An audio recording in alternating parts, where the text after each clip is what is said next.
আসসালামু আলাইকুম প্রিয় বন্ধুরা।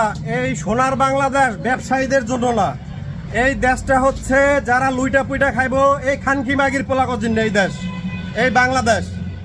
যেই সরকারি আইছে সেই সরকারের যত আমলাতন্ত্র যত লোকজন আছে দেশটারে লুইটা পুইটা খাইছে।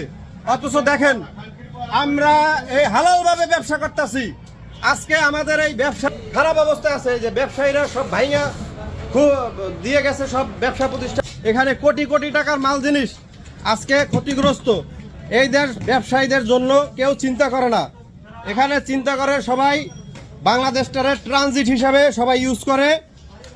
যে গভর্নমেন্ট আছে, যে সরকারি আসে, সে তার আমলাতান্ত্রিক যত লোকজন আছে এই খানকি মাগির পোলারা খাওয়ার জন্য ব্যস্ত হয়ে যায়, বিদেশে বাড়ি গাড়ি করে। অথচ আমরা এই দেশে হালাল ব্যবসা করি, হালাল রুজি রোজগার করি। আজকে ব্যবসায়ীদের কি একটা পরিস্থিতি দেখেন, কোনো নোটিশ নাই, কোনো জানানো নাই, কোনো কিচ্ছু নাই। পুরা তছনছ করে দিয়ে গেছে, হাজার হাজার কোটি টাকা নষ্ট করে দিয়ে গেছে।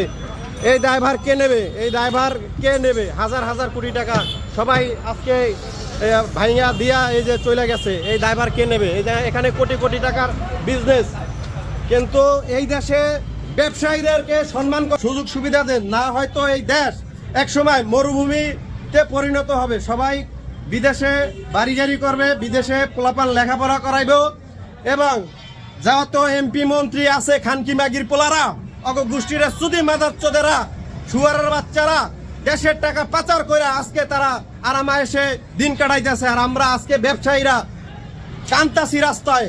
এর একটা বিচার করতে হবে, না হয়তো এই ব্যবসায়ীর একদিন রাস্তায় নামবে, তার জবাব দিতে হবে কিন্তু।